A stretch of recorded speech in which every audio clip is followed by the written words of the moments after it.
si abengezigezi abakajanja abakola bampane stamp bazizizaayo ddambu ekisanja kyaweddeko ye eye Namengo erese akanyamberege ndowooza baagala gikubaganira mu bajagala oba n'erikiiga mwali tetumanyi kyekiri eyo erikiiga this morning. Neyanziza nnyo SPD Charles James Nkobugene Jennifer Fulfiga mu kitundu eky'e Namengo Kasenke nga kyo kisangibwa mu Lugazi Central Division waliyo okusika omuguwa kwani ayina okubeera ne stamp. Abamu bagamba stamp bagiwe amyuka ssentebe, abalala bagamba bagiwe n'abakyala. Kino kiddiridde kati guweze omwezi gumu ssentebe w'ekitundu kino Ssaalongo Waswa okufa. Ssentebe oluvannyuma lw'okufa ne wajjawo okusika omuguwa ng'abamu bagamba stamp egende ewa vice, abalala bagamba stamp egende ewa n'abakyala. Era mu kiseera kino tuyina kansala akiikirira ekitundu kino ku Lugazi Central Division, Kansala Abdukalim Adiku atunyonyole ku mbeera eno. Kansala oli live ku Salt TV, tubuzeeko tunyonyole ku mbeera eri etya mu kitundu kino ky'okiikirira. Naam, abantu nsanyuse nnyo okubeera ku Salt TV era mbalamusizaako nnyo abali mu studios za Salt TV. Amanya nze Adeko Abdul Kadir akiikirira ku Central Division Namengo. Kozi nena musako abatuze b'e Namengo abali ku Salt TV mwebale nnyo tulaba. Isuulire embeera ki eriwo mu kitundu kyo omukusika omugwa ku stamp ani ayina obeera nayo? Embeera eriwo mu kitundu nze ng'amateeka bwe galambika nti chairman bamala okufa automatically vice yalina okubeera nga adda mu bigere by'essebo.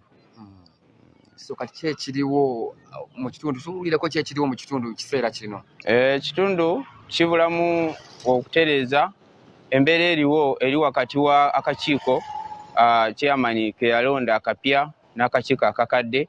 Wakyaliwo okwembiranye naye mu mateeka twatulamu kojuzi ntugano tulina okubeera nga stamp ekwasibwa omuntu yennyini oyo ali mu mateeka, ye vice chairperson alina okuddira mu bigere. Naye enteekateeka eyo tukyagenda nayo mu maaso tulabe nga embeera eteera mu kitundu. Abantu baluwa bazeetaaga naye wakyaliwo okutankana. Mu kiseera kino ninako amyuka ssentebe agenda kutunyonnyola embeera eno emirimu agitambuza nti stamp bagimuwadde tebannaba, abantu abeetaaga ebbaluwa bazikola batya? Oli live ku Salt TV, tubuuzeeku. Mbalamusiza nnyo mwenna abalabi ba Salt TV. Amanya ne Doroozi bampita Namugalu Prosenga ndi vice chairperson Namengo Kasenke. Ekiseera kino kye tulimu kyetaaga okusabira olw'ensonga twavirwako mukama waffe eyali atwala ekitundu kino, nze nga nali mumyuka we.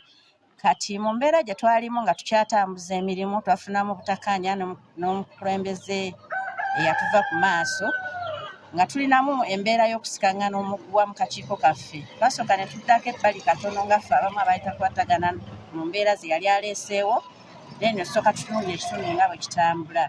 Naye ekyamazima amatuufu nga twali tukola bulungi ng'era ofisi zaffe tuziddukanya bulungi. Ekyamazima yateekawo embeera n'alonda akakiiko akapya, ate ffe abakadde n'aba nga teyatuwandiikira bbaluwa zitulaga nti atugobye ku mulimu gyaffe.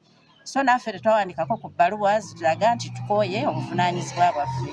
Ekyamazima amatuufu ssentebe waffe yatuva ku maaso twasitukiramu ffe ng'abakakiiko, naddala nze vice ssentebe n'embeera wamu n'omukolo ogwatambuzibwa okulaba nga tuwerekera munnaffe mu mbeera yonna. Naye nga mu biseera ebyo ebibaddewo emabega stamp ebadde ekwatibbwa n'abakyala nga yagirina, kati ng'abakakiiko akapya basika omuguwa nti baagala baba babeera nayo, so ng'ate mu mateeka naffe abakakiiko akakadde tulina okubeera nabo. Tubuli nga tumaliriza akakiiko ke yalonda akapya yakatwala ewa tawuni kiraka n'akanjula, nammwe n'abatwalayo nti muvuddeko oba? Akakiiko akapya teyakanjula mu tawuni kiraka, so n'ekyalo era teyakikanjulira. Naffe bennyini teyatuwandiikirako ku bbaluwa zitulaga tyatugyeko ku mirimu gyaffe. Embeera bwetyo bweri mu kitundu ky'e Namengo, twani ayina okubeera ne stamp. Over to you SPD ne Jennifer Fulfiga.